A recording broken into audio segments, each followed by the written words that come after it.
Hey, it's Tuxedo Mark. It just turned 5:19 p.m. on Sunday, February 13, 2022.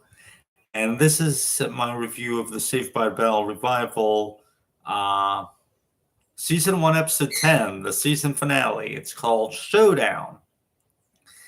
And this episode title is actually in reference to a title from an episode of Good Morning, Miss Bliss.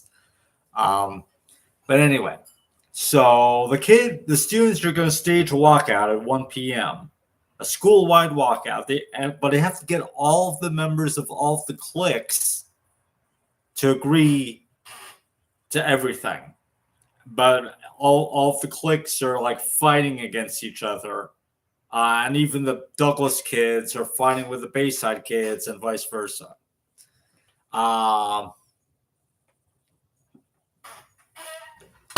At one point, Daisy and Aisha are fighting, but then they come to a realization that they stopped fighting when Devante said something stupid, and they realized they just have to give all the kids a common enemy.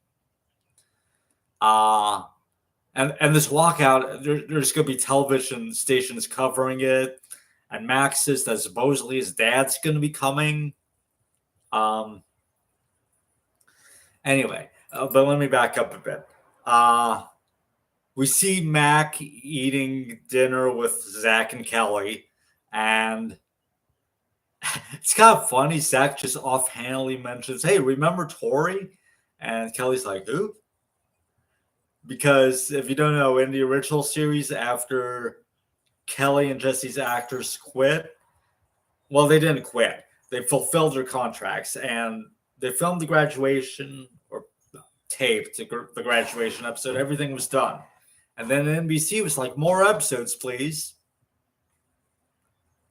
Yeah, so they had to re-sign everyone to new contracts. But Kelly and Jesse wanted to move on, so they hired a new girl played by Leanna Creel, and she played a character named Tori Scott. And those were additional senior year episodes. And when they aired season 4, they just kind of alternated between the Kelly and Jesse episodes and the Tori episodes. So I guess what you were kind of meant to think was Kelly and Jesse were just in different classes than Tori. So obviously we never saw them interact, but what's even weirder is when they finally aired the graduation episode, of course, Tori was nowhere to be found because they had taped that episode before they brought Tori on. So yeah, so it was kind of weird. Some people in the fandom call this the Tori paradox. They theorize it might be an alternate universe or whatever. But Zach mentions Tori here, much to Kelly's confusion. So it's kind of funny. Anyway, so when Lexi decides to make all the students hate her, that she would be the common enemy that would unite them. She says she managed to do it on accident before. We get no further elaboration on this, but she can do it on purpose now, and she does. She just yells and complains at them, and all of the students stand united, and they go out for the walkout. And TV crews are covering it and everything.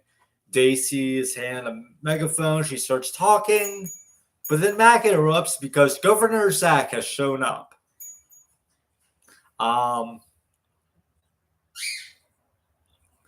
Unfortunately, Zach doesn't really offer a solution. He just has a mural painted that shows like the Bayside and Douglas kids with him in the background looming large over them. Yeah, so that doesn't help anything. Oh, also, Mac had been on the phone with Kelly prior to this, and asks if he knows his father, and she's like, "Yeah, why are you asking that? Of course, it's Zach. It's not Jeff." And at the end of the phone call, he's like, "Yeah, who's Jeff?" So that's kind of a cute nod to the original series. Jeff was the manager at the Max. That when Kelly was working at the Max, she cheated on Zach with Jeff. So yeah. Also, when Slater is talking with Jesse about the protests, he's like, I think he mentions, if I'm correct, he mentions the one kid from when Jesse was protesting styrofoam cups in the cafeteria. She mentions the guy that she was protesting with. I forget his name at the moment, but Slater mentions him. I'm pretty sure that's a reference to that. Um, but he's wrong in saying that's the only time that she's protested with someone else instead of alone. But in the oil episode, she did get Jesse and Lisa to protest with her. So, but anyway, so Kelly shows up at Bayside and she tells Zach, "You know what you have to do." So he's like, "Yeah." So he goes out to a TV cruise again. And she mentions that she was there to seduce Zach into like doing whatever. But anyway, she didn't have to seduce him. So Zach goes out and says he's putting a 3-year free because he had tried to explain to Daisy why he can't just step in and do stuff because he'll get sued.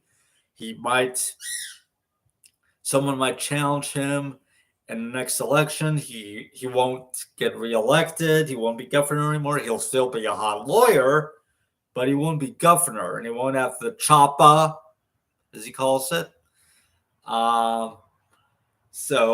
But he decides to put all of that on the line to save Bayside. He's going to put like a 3-year freeze on the opening and closing of these schools so a committee can investigate how this affects the kids and stuff.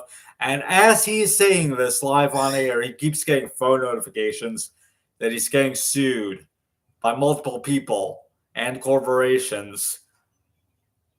Yeah. But he doesn't regret it. Hey, Donald, thanks for joining me. So that's where things stand at the end of the series. Not at the end of the series, at the end of the season. The Douglas kids get to stay at Bayside. Now, Daisy encourages Aisha to go and tell Jamie how she feels about him.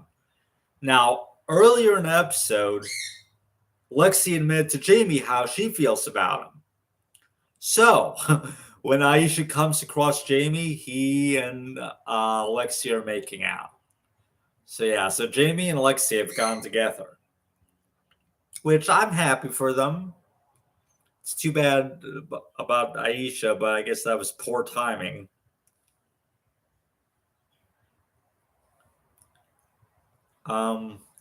Anyway, so yeah, that's how this season ends. They have a celebration at the Max, and we see Max pop up again. Zach and Kelly are making out against the jukebox, and then they decide to go to the helicopter to continue.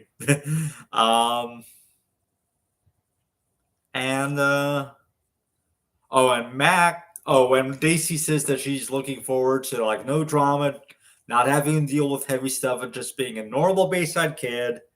And then Mac gets some kind of phone alert about something called coronavirus.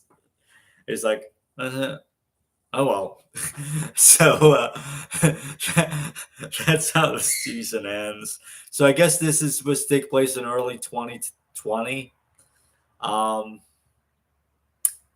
Yeah.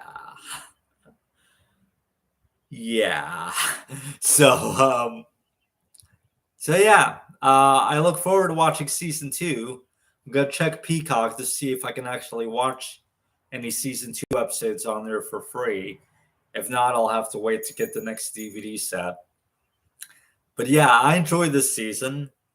One